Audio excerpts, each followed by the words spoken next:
Hey Asuna, I know every bit of trauma has come from playing VR games, but what if I did it as a job?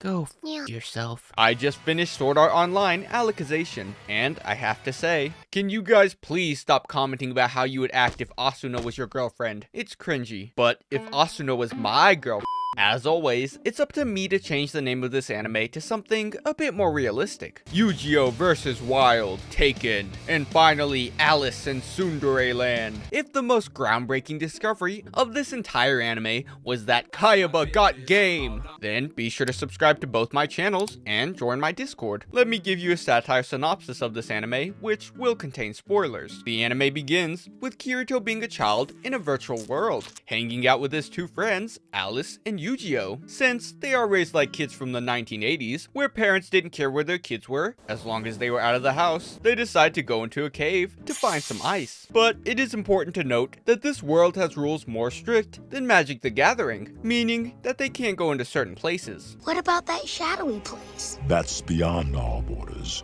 You must never go there. They get lost and end up in the dark territory, where Alice fails the floor is lava challenge. But I'm sure she's fine, she barely touched it. Wow, they took her away faster than Amazon Express shipping. Hey, Kirito's back in the real world now, where he tells Asuna that he's been testing a new full drive system as a job, which is being developed by... 開発しているのはラス。 That just sounds evil, and how has Tiffany been cleaning that same glass for 2 seasons? While going for a nice walk, Kirito is attacked by the last surviving member of Laughing Coffin, getting injected with poison, but at the same time, Kirito takes him out with an umbrella, because he's just so cool? I was once a mass murderer like you, until I took an umbrella to the knee. Hey look, he got isekai'd back to this world, but nobody remembers who he is, including Yu-Gi-Oh! Each person in this world are given sacred callings that they must perform, and many generations have been trying to cut down this one tree without much progress being made, leaving the task to Yu-Gi-Oh! And I guess it's not much, but it's honest work. After playing Goblin Slayer Simulator, Kirito decides that he wants to go to Central City to try to get out of this world. But before that, let's cut down this tree! Now that is some bullcrap, but he's just so cool. After completing his calling, Yu-Gi-Oh! Gets to choose a new one, and he chooses Simp. I mean Swordsman, so that he can go to Central City to try and find Alice. Oh yeah, I forgot about the real world. Kirito has been abducted, but Asuna sneaks into the top secret facility where he is, then instantly reveals who she is? アスナ君が That would have solved the problem. But instead, they tell her that they're trying to create AIs capable of murder, which is why they need Kirito in the world to teach them that. Rules are made to be broken. But he does have to stay since the machine is keeping him alive. Asuna proceeds to tell the other members of the Harem of the Round Table about this. Some secret project that this is. Also, notice how it only took 1 episode for Asuna to find Kirito. Meanwhile, Kirito fought LARPers for 12 episodes before finding Asuna. If Asuna was my girl, 2 years for Kirito have passed, since this world is like the reverse hyperbolic time chamber. They're in training to become Integrity Knights, both with their own assistants. And while Kirito has been training Yu-Gi-Oh! In the way of the sword, he's also been training him on how to build a harem. No, it was going so well! I hate SAO, man. Since the rules are absolute for AIs, Yu-Gi-Oh! Can do nothing because, I guess rape is okay, until he breaks free from the system, disarming the assaulters with Kirito. They're then arrested for murder and taken to Alice? 処刑します。 Well, it could have been worse. Ooh, maybe not. While Yu-Gi-Oh! Gets apologies and thanks from his girl, let's see what Kirito's girl says. Here's a sandwich or whatever. This little ungrateful bitch. Yu-Gi-Oh! And Kirito are saved by...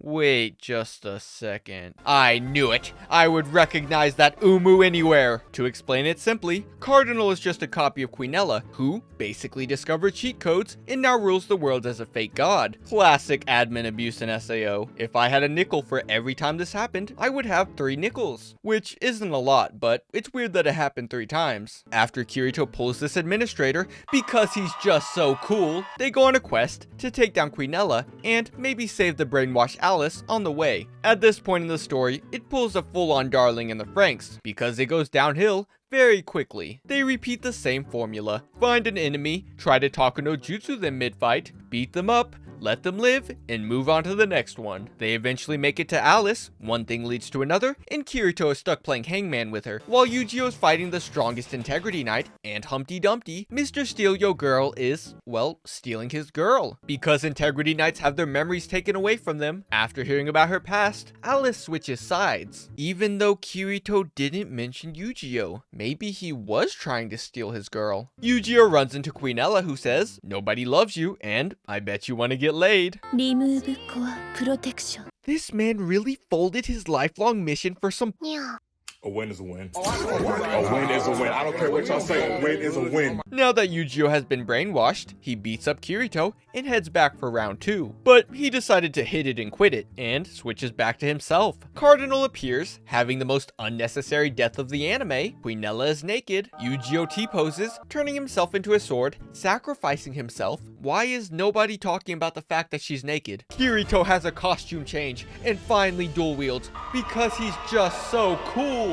No, really, am I the weird one here? Where are her clothes? Then she literally gets molested to death by Humpty Dumpty, which wouldn't have happened if she just wore clothes. Now, let's talk about the characters in this anime, starting off with the newest member of the Kidnapped Characters Club, Kirito. We get to see Kirito explore a new world without thinking about Asuna a single time. He's finally gotten an actual nerf to his powers, to the point that he now has to think about his sister to make his sword grow bigger. Because he's no longer as broken as Boardwalk on Monopoly, this anime actually has stakes in it. While I personally would have just said ID Heathcliff to beat the game, he decided to take the Naruto Takano Jutsu approach to everybody that he comes across. Because Jesus-kun must save all, except them. We don't talk about them. I will give him a point though for constantly having buns in his pockets at all times. Asuna who tier? あの人は僕の欲しいものをくれるんだ。僕にはもうそれだけで十分なんだ。 If it isn't my favorite simp, sounding like a real married man now, aren't you? Yu-Gi-Oh has proven that we don't need a harem of women to make SAO great. We just need another one of the boys. Focusing the attention more on him than Kirito really made this anime better, showing that not just Kirito, but anyone can beat the system through willpower. Yeah, willpower is the power system in this verse, besides action replay codes of course. I do have one problem with this character. He's more gullible than the Trojans. Man got pulled into a pyramid scheme after folding for just a touch of a female. Samson classic tier. そうよ。さあ、いらっしゃい、ユージオ。 Wait, is that who I think it is? I knew it! I'm 2 for 2 today! Oh, I watch too much anime. I even recognize voice actors now. Queenella grew up studying the sacred arts, until one day, she discovered that she could just do...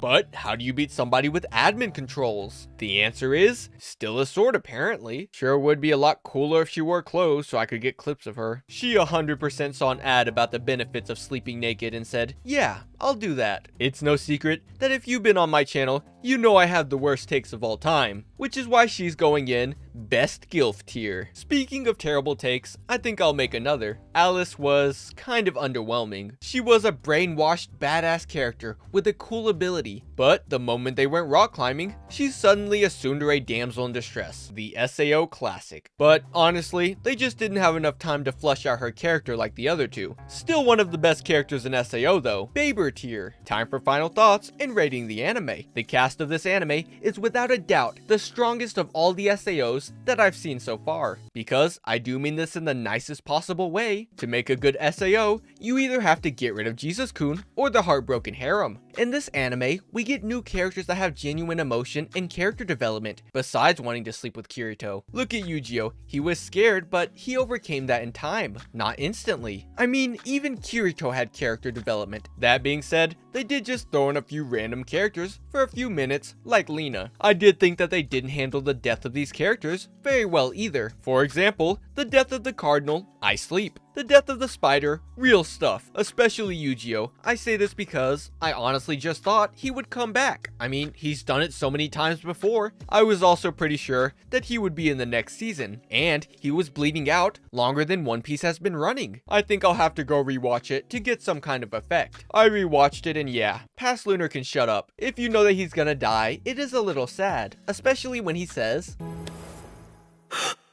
ステイクルキきりと I am glad that the plot focused on world building for the first few episodes, to the point that I didn't care that this world works on the power of believing in yourself. Many people complain about there being too much dialogue. If you want to watch people have sword fights with no breaks, go to a different website, is what I would say before episode 14. But now I agree with them. Please stop having conversations mid-fight. This isn't Love is War. It also did a great job at representing its themes, such as how love isn't something that you seek, but something that you give. SAO has some of my favorite audio effects outside of Fire Force. The opening and outros were pretty decent too. Animation was top-notch. Good job, A1 Pictures. Other animes wish they had this kind of animation. But maybe next time, remember that Queenella was missing an arm here. While my anime list gave this anime a score of 7.6 out of 10, I'll be giving it a score of 8.1 lumberjacks out of 10. In conclusion, maybe the real Alicization was the friends that we made along the way. Stay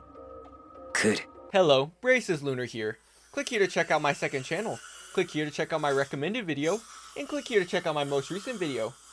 Videos every Saturday until further notice. Goodbye.